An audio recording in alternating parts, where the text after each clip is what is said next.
Welcome back to the channel. So I got these high-grade blue P3 O-ring.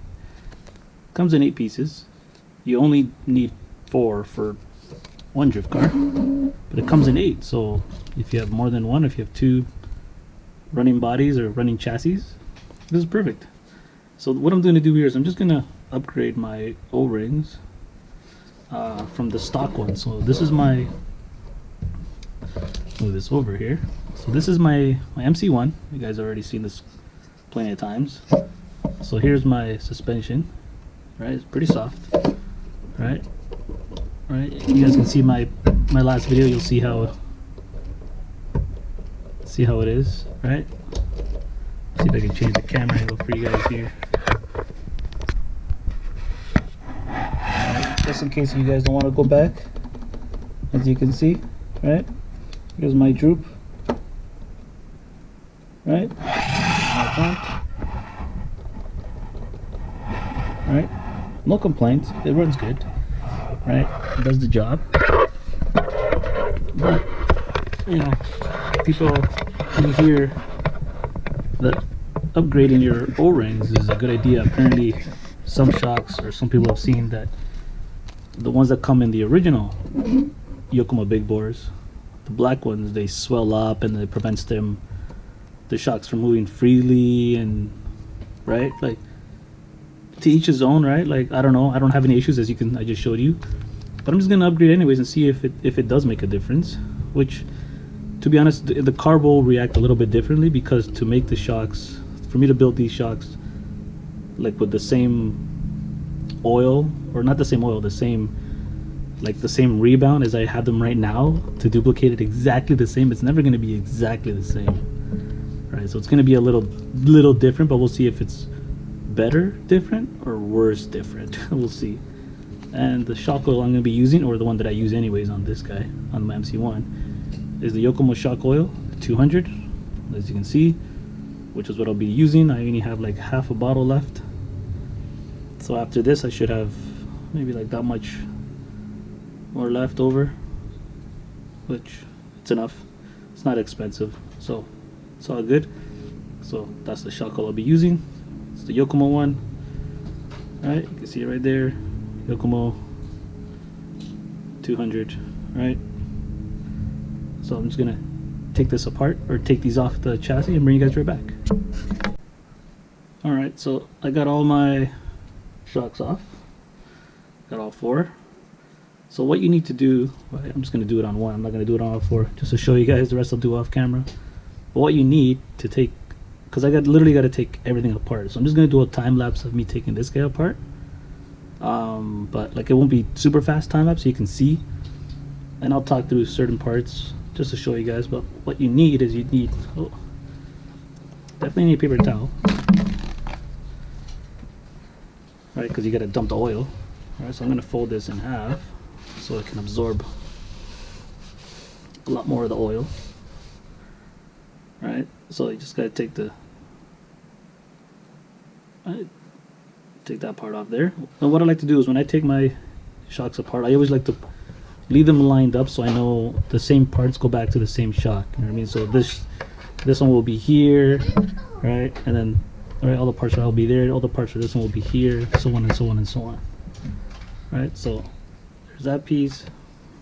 There's my suspension. Right? This part does not need to come off. Right? This part here, the adjustment to make it tighter or looser, does not need to come off. So I'm just gonna leave it at the top. Alright, the next that needs to come off is this part now, the cap. So I'm gonna just loosen that bad boy up.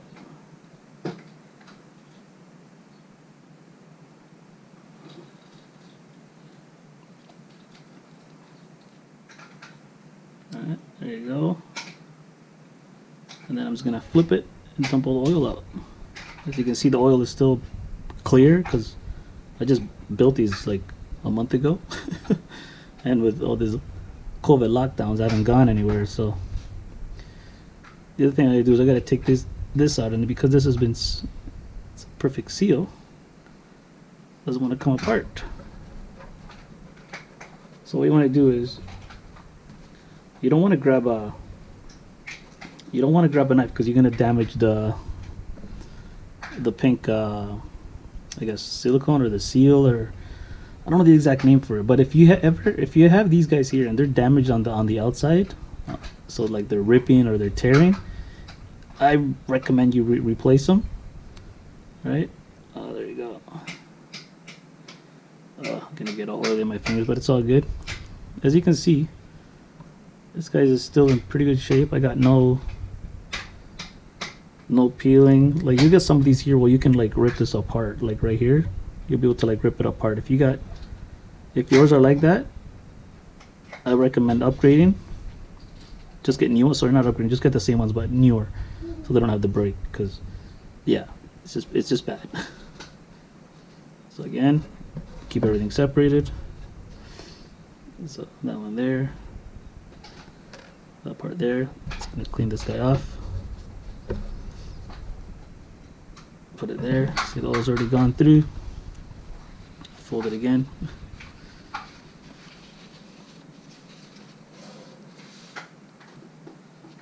Make sure I got everything out.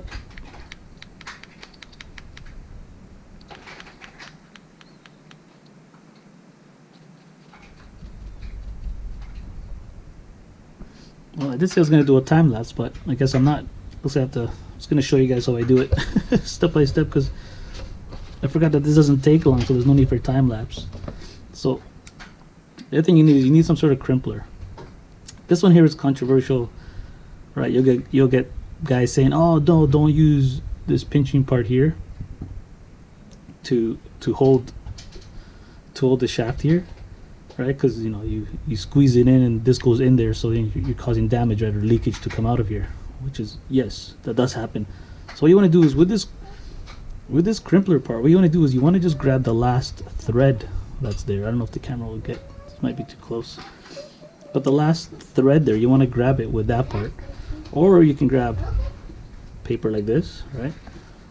Put it on the shaft, right? And just hold it like that, right? So it's, as you can see, I'm just squeezing the shaft, right?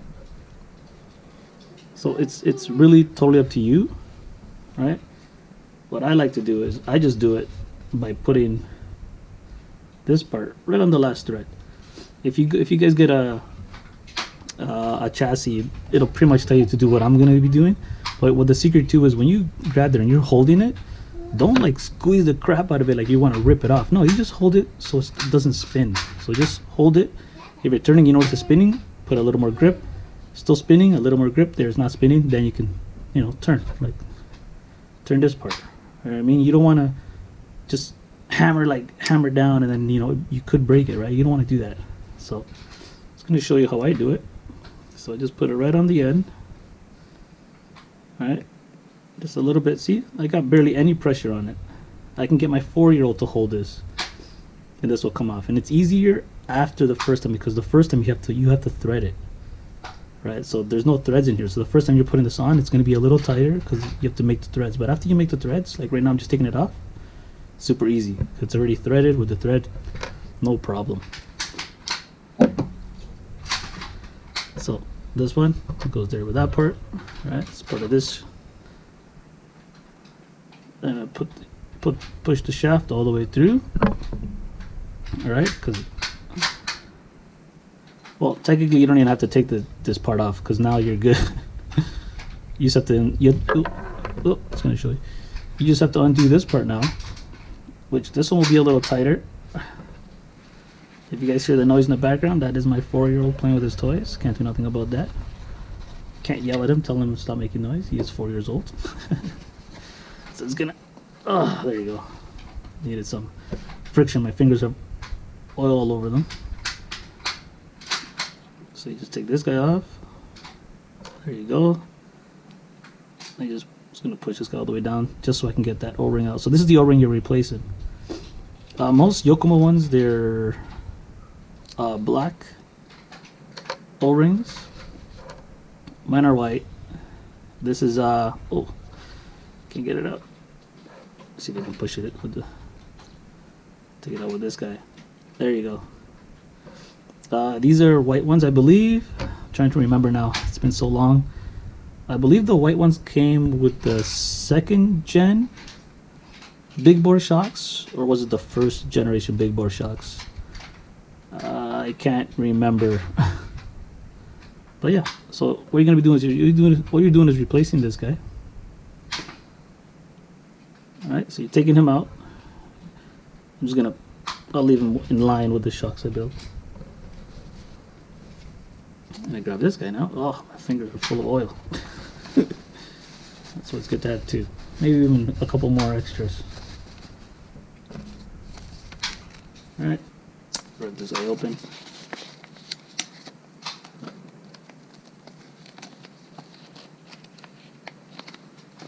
It's gonna get one out for now because I'm just gonna do a quick rebuild of the one, and then I'm gonna do the rest off camera because I'm showing you one. You do the same steps for all of them. Right, so this guy's already full of oil, so I'm just gonna rub some oil on it. So you just want to grab oil, just lube it up, right?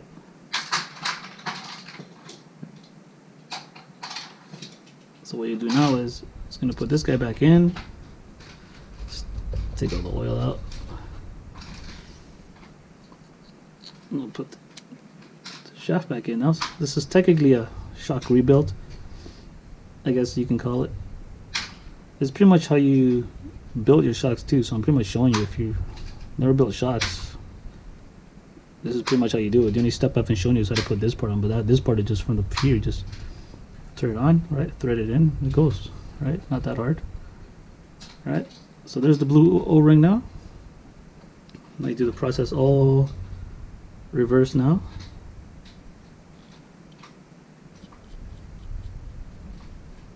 Right, my fingers are full of oil now, so I need some. Tighten that up.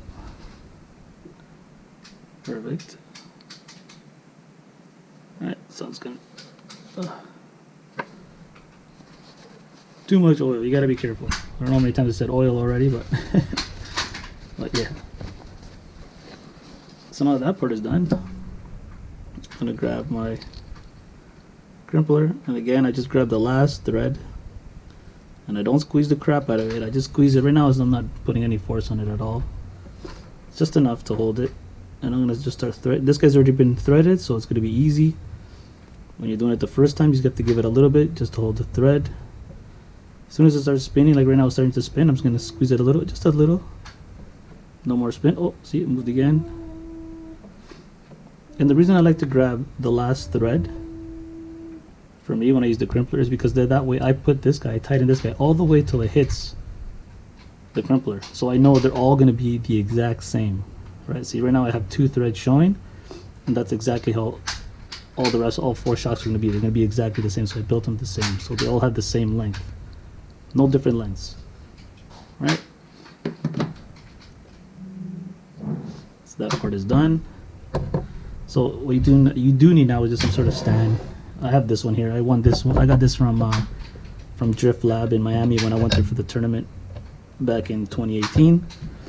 This is my prize for finishing 4th. In my oil. So what you do now is, right, just gonna grab your oil, gonna pour some in,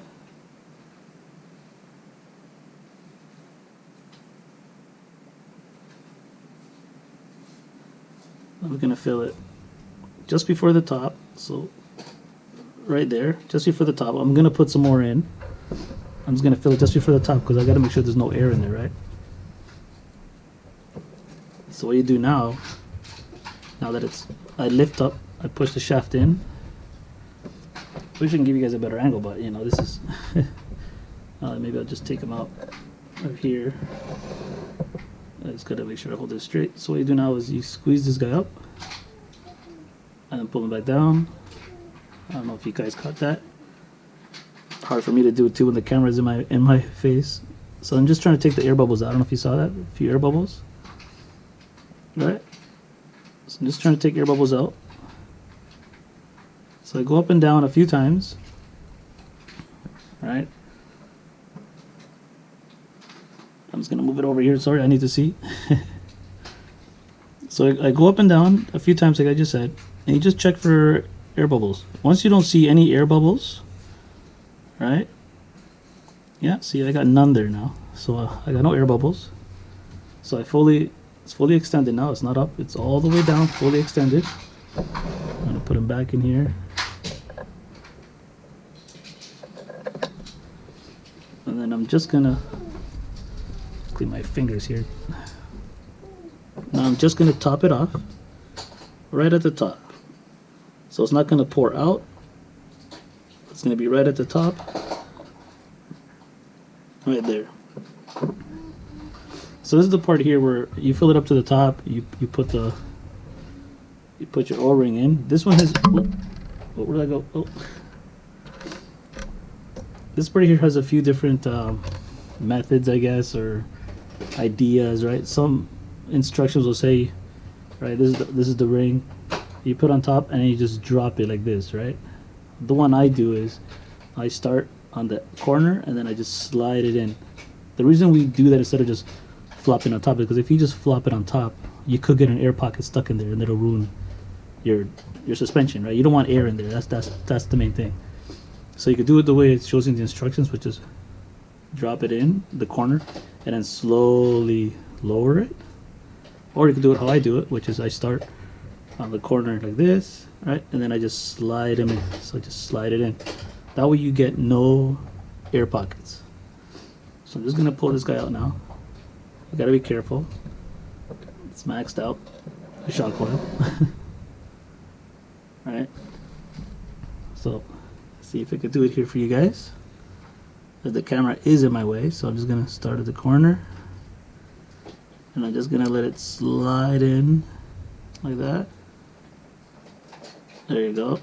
Some oil will come out just a little bit, not a lot, which is okay. Then you put your piece on top there. Then you grab the next one, you drop it down, you squeeze down, and you start threading. Make sure you stay straight. And again, oil is going to come out, right? As soon as you put this piece on, you start compressing, oil is going to come out. It's not like oil's not going to come out. Oil will come out. This is where you need your napkin. Clean off the excess.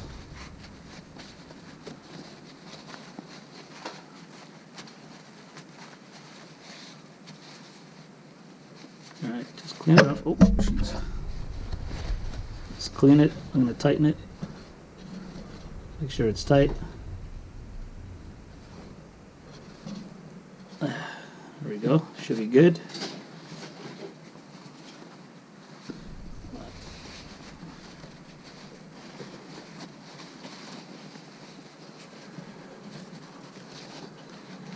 I'm just trying to clean off all the extra oil because my fingers keep getting oily. I don't know why I'm cleaning so much. I still gotta build 3 more. Well, yeah. Alright, so now there you go. It's done. Alright, and this is right now this is what I have. So I'm gonna push in. Look at that.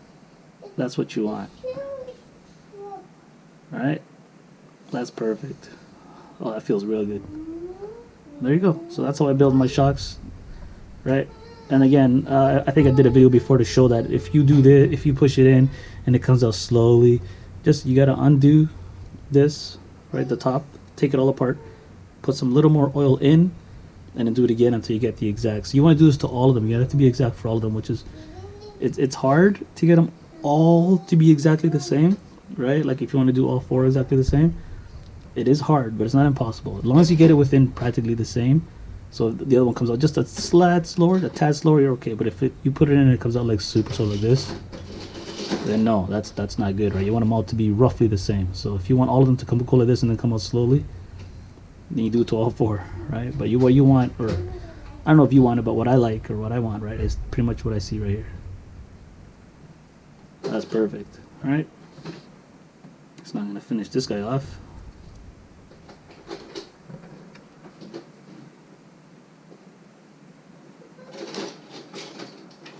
Perfect. And that's what I want. Alright. Perfect. So So that's how you do it. So I'm just gonna build. I'm gonna do the rest off camera. You don't need me to see build all four. You do all four the same, and I'll bring you guys back when these guys are mounted back on my chassis, and you guys can and I'll show you the difference. So here's the finished product. You can see the rear is actually, wow, like look at that. Oh my gosh. Look at that. Look at the droop still there. See that?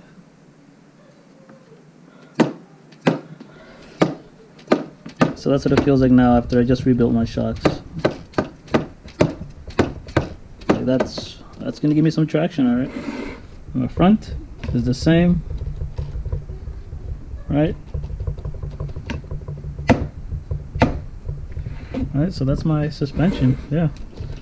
I'm loving how the rears turned out. It actually turned out pretty good. But it's been a while for a quick rebuild. So I'm not sure if it's the O-rings that's letting it just the shaft just glide through better. But I haven't had my suspension this soft in a very long time. Alright, well I hope you guys enjoyed that upgrade.